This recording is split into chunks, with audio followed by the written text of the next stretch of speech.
Hello friends, welcome back to Ayurved Wala. This is our second lecture of रोग निदान and विकृति विज्ञान। हमने पिछले लेक्चर में रोग निदान विषय के जो हिस्टोरिकल बैकग्राउंड है उसके बारे में समझा। हमने समझा कि रोग निदान पे जो इम्पोर्टेंट ग्रंथ है माधव निदान, उसकी इतिहास मुख्य रूप से समझा कि माधव निदान में कितने अध्याय है, उसके रचयिता कौन है। हमने देखा था इंदुकर पुत्र माधव ने उसको रचा था, ठीक है। और हमने उसके अन्य बातों को भी समझा। तो आज के इस लेक्चर में हम मुख्य रूप से बात करने वाले हैं निदान पंचक के बारे में। इस लेक्चर में हम लोग बात करेंगे निदान पूर्व रूप और रूप के बारे में। तो जैसा कि आप यहाँ देख सकते हैं, ये हमारा लेक्चर नंबर 2 है। Once again very warm welcome to Ayurveda वाला।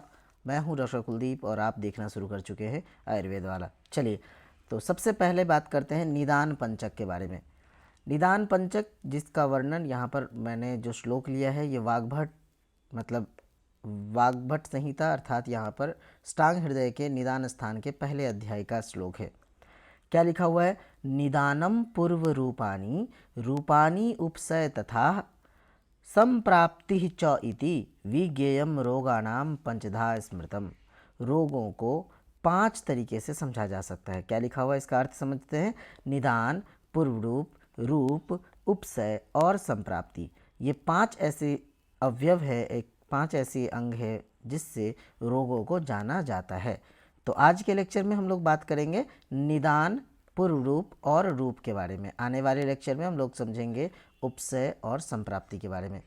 चलिए, निदान के बारे में समझते हैं। निदान निदान को ही हम कई बार हेतु कह देते हैं, इसी को ही हम कारण भी कह देते हैं, ठीक है। इसी को ही हम कह देते हैं कॉज ऑफ डिजीज़, ठीक है। तो निदान के बारे में आचार्य चरक ने निदान स्थान के पहले अध्याय में क्या कहा है इसको समझते हैं। आचार्य चरक कहते हैं तत्र निदानम करणम इति उक्तम अग्रे। जो निदान है वो किसी भी व्याधि के उत्पन्न होने का साधन है, उत्पन्न होने का जो मुख्य कारण है वही निदान कहलाता है। चरक कहते हैं कि व्याधि उत्पन्न करने वाला जो कारण होता है उसे ही निदान कहा जाता है। ऐसा ही माधव निदान ने भी वर्णन किया है कि व्याधि निश्चय करणम निदानम। व्याधि निश्चय करने के लिए मतलब निश्चय करने का जो साधन है उसे ही हम निदान कहते हैं, ठीक है। यहाँ पर 2 बार करने लिखा गया। व्याधि निश्चय करने का जो साधन है उसे हम निदान कहते हैं। और माधव निदान ने क्या डेफिनेशन दिया है कि रोग उत्पादक हेतु। ये भी कई बार पूछ लिया जाता है, रोग उत्पादक हेतु को क्या कहते हैं? आंसर है निदान।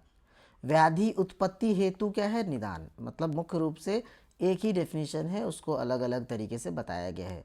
रोग के उत्पादन करने वाला जो हेतु है उसे निदान कहते हैं। व्याधि को उत्पन्न करने वाला जो हेतु है उसे निदान कहते हैं, है ना। व्याधि उत्पन्न करने वाला जो कारण है या कारण है उसे हम निदान कहते हैं। क्लियर है?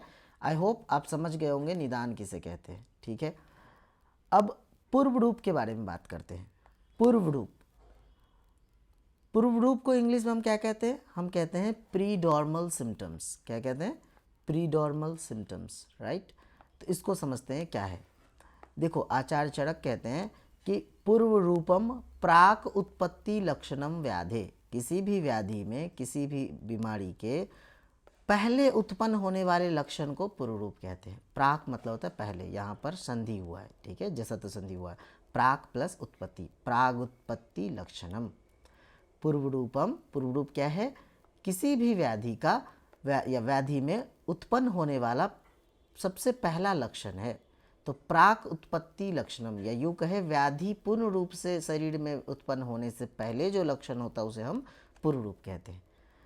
अब चिकित्सा स्थान के 28वां अध्याय अर्थात वात व्याधि जो चैप्टर है उसमें कहते हैं आचार्य चरक कि जो अव्यक्त लक्षण है उनका, तेषाम यहाँ पर मतलब वात व्याधि का, जब वात व्याधि का वर्णन करते हैं तो बताते हैं कि वात व्याधि के अव्यक्त लक्षणों को ही हम पूर्व रूप कहते हैं।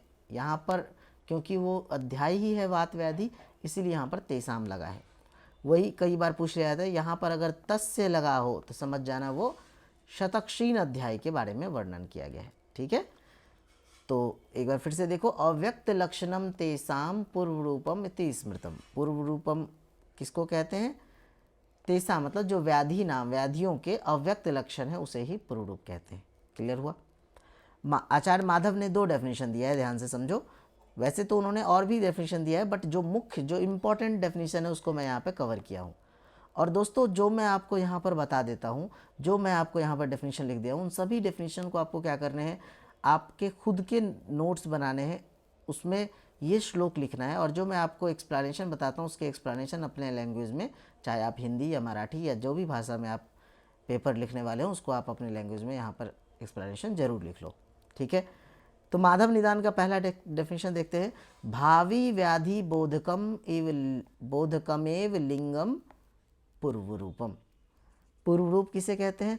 जो बोलते हैं ना भावी मतलब होने वाला, हम कहते हैं ना ये होने वाला यहाँ का एमएलए है, तो भावी इस तरह से। तो भावी व्याधि बोधकम, होने वाले व्याधि को जो बोध करने वाला जो लक्षण है उसे ही पूर्व रूप कहते हैं।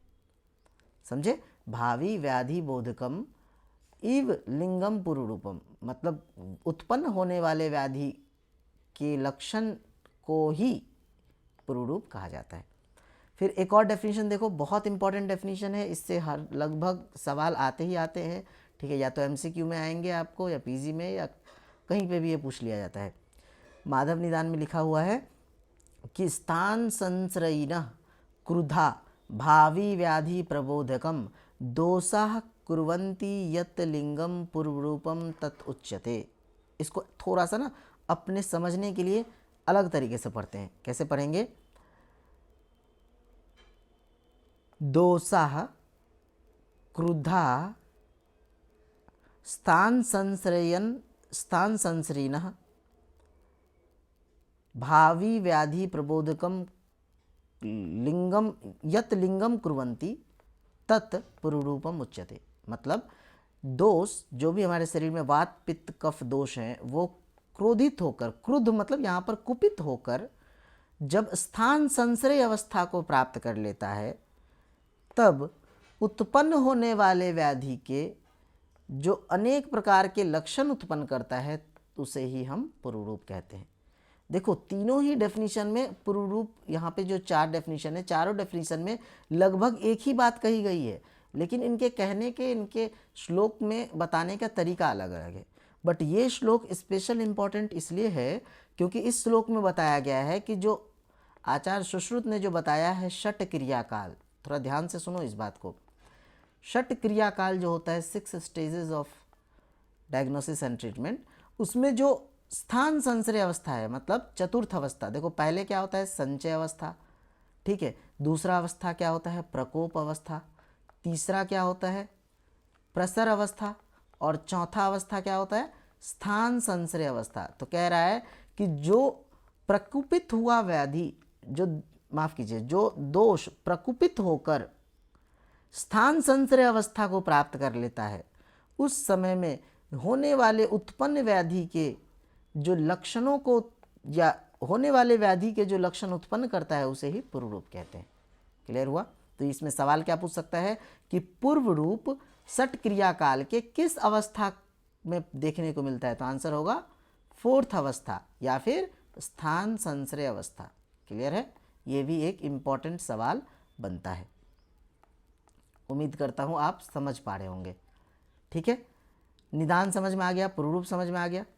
आगे देखते हैं रूप के बारे में।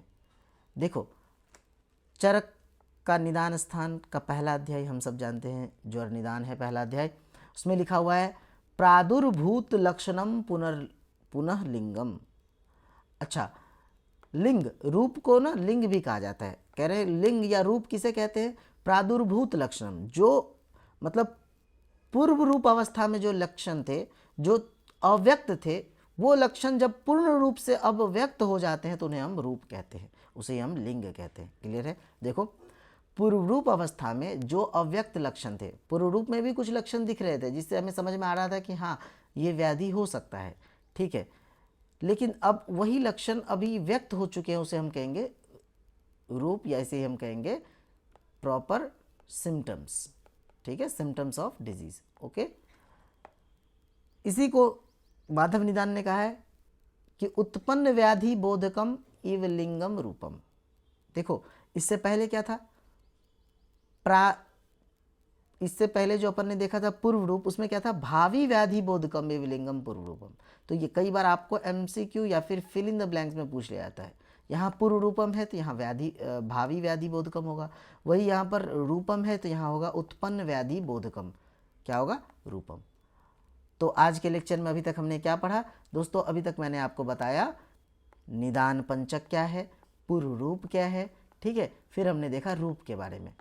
अब रूप में एक दो और इम्पॉर्टेंट बात है, उसको भी हम यहाँ पर कवर कर लेते हैं। जैसे देखो आचार्य चरक ने ये निदान स्थान के 8वां अध्याय, ठीक है, अपस्मार निदान चैप्टर का नाम है, उसमें बताया है उन्होंने कि इसका पहले अर्थ इंपॉर्टेंट है, मतलब ये मीनिंग बहुत इंपॉर्टेंट है, ठीक है, श्लोक इतना इंपॉर्टेंट नहीं है जितना कि ये मीनिंग है, कि यदि लक्षण स्वतंत्र रूप में हो तो उसे व्याधि कहते हैं। जैसे मान लो अगर मैंने कहा कि मेरे को फीवर है, ठीक है, और कोई और बीमारी नहीं है, मुझे सिर्फ फीवर है, कफ कोल्ड है, तो मैं कहूँगा हाँ ठीक है फीवर, हमारे I am suffering from fever, it is a disease, okay. But अगर मान लो मुझे एक्सीडेंट हुआ है, मुझे कोई ट्रॉमेटिक जो भी ट्रॉमा हुआ है उसके कारण बॉडी का टेम्परेचर बढ़ गया है, तो मैं उसको अब उस बढ़े हुए टेम्परेचर को फीवर ना कह करके क्या कहूँगा, ट्रॉमेटिक फीवर है। तो बस वही बताया गया है रूप के बारे में कि यदि लक्षण स्वतंत्र रूप में हो तो उसे व्याधि कहते हैं, यदि लक्षण किसी और व्याधि के कारण उत्पन्न हुआ हो तो उसे रूप कहलाता है। इसका एक और बहुत अच्छा एग्जाम्पल है, जैसे मान लो किसी व्यक्ति को कफ एंड कोल्ड है, सिंपल, ठीक है, हो सकता है कि अचानक से उसने ठंडा गर्म एक साथ सेवन कर लिया हो बहुत ज़्यादा, है ना, एडवर्स कंडीशन में, और उसको एकदम सर्दी खांसी हो गया है, तो हम कहेंगे हाँ इसको कफ और कोल्ड हुआ है। लेकिन मान लो किसी व्यक्ति को बहुत लंबे समय से कफ है, कोल्ड है, वो बहुत दुबला पतला भी है, उसको बलगम के साथ साथ मान लो उसको ब्लीड आ रहा है, हेमेप्टाइटिस हो रहा है, तो हम क्या कहेंगे कि हो सकता है इसको पल्मोनरी डिसऑर्डर होगा या फिर टीबी हो सकता है। तो मेन बीमारी क्या हो गया यहाँ पर, टीबी, लेकिन इसके सिम्टम्स क्या क्या दिखने को मिले, कफ कोल्ड हेमेप्टाइटिस एंड ऑल, ठीक है, वीकनेस। क्लियर हो गया रूप में और व्याधि में क्या अंतर है। ये लिखा हुआ है ज्ञानार्थम यानी चौक्तानी व्याधि लिंगानी संग्रहे व्याधस्ते तदत्वेतु लिंगानी अष्टानी नामया, इस तरह से।